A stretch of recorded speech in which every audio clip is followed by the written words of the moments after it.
नल निषाद हुए धर्म। कौन नहीं जानता, आला ढोलाओं में गाया जाता है। हरि राम गुर्जरों के ढोले आप बाबा लोग सुनते होंगे महाराज, बहुत सुना होगा। लेकिन आपने कभी जानने की कोशिश की कि ये राजा नल कौन है? यह धर्म प्रेमियों, ये भी कोई निषाद पुत्र है।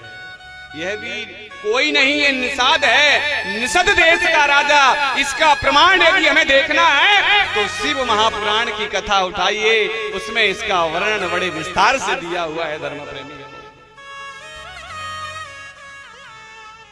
निषद राजा बहन के दो पुत्र हुए, पहले भी बताया। बड़े पुत्र हुए निषद, जिसको निषाद कहा गया, और वही निषद देश के राजा नल निषाद हुए धर्म प्रेमियों। समय के बदलते निषद को निषाद हो गया महाराज, क्योंकि जैसे जैसे समय बदलता है वैसे वैसे शब्दों में उच्चारण का भी फर्क पड़ जाता है।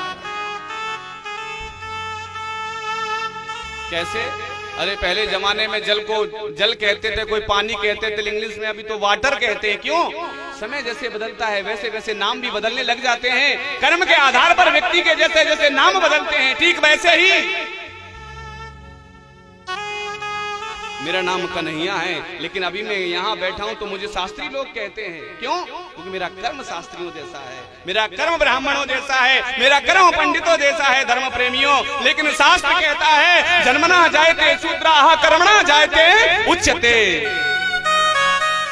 जन्म से तो सभी शूद्र हैं, लेकिन कर्म से व्यक्ति की पहचान होती है। पहले दिन की कथा में मैंने आपको बताया था, निषद देश के राजा नल निषाद हुए महाराज। और निषाजा नल निषाद इतने सुंदर हुए महाराज, अश्विनी कुमार भी इनके सामने फीके पड़ जाते थे, ऐसा वर्णन मिलता है महाराज। इतने सुंदर, देवता लोग भी इनके सामने बिल्कुल फीके नजर आते।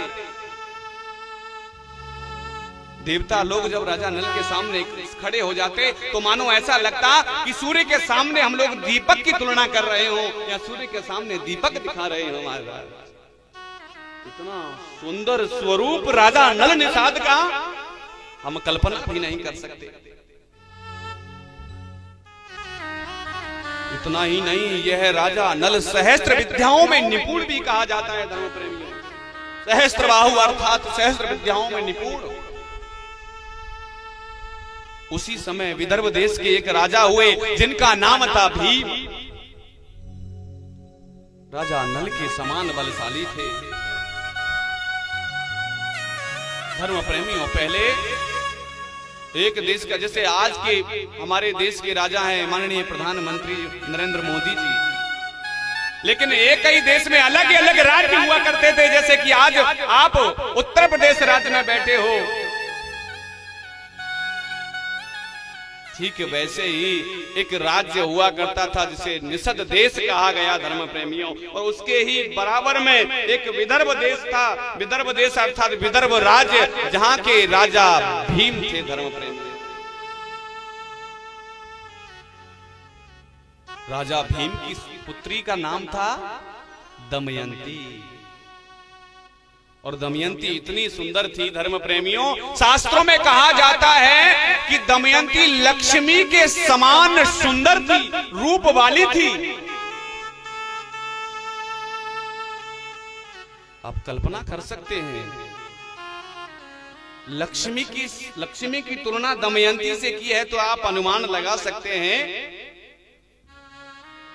कि निषाद के वंश उस समय कितने सुंदर दिखने वाले। अरे महाराज, काले काले नाटे नाटे लोग ये सब नहीं था, रूप वाले थे धर्म प्रेमियों। और फिर बच्चे का माहौल तय करता है, माता पिता का रहन सहन तय करता है कि बच्चा कैसा होगा। जिस माहौल में माता पिता रहते हैं उसी माहौल में यदि बच्चा पैदा होता है तो आपने देखा होगा बच्चे का जब मुख है देखा जाए एकदम गोरा गोरा अंडे जैसा होता है महाराज। लेकिन वही माता पिता दिन भर खेत में काम करते रहे, जब बच्चे का जन्म होता है तो देखने को मिलता है कि बच्चा काला काला होता। क्यों?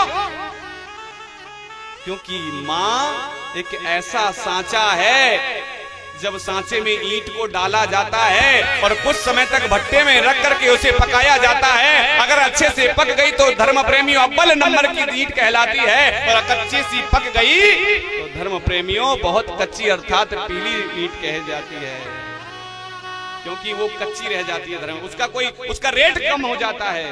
लेकिन जो ज्यादा पक जाए उसका रेट हाई फाई हो जाता है।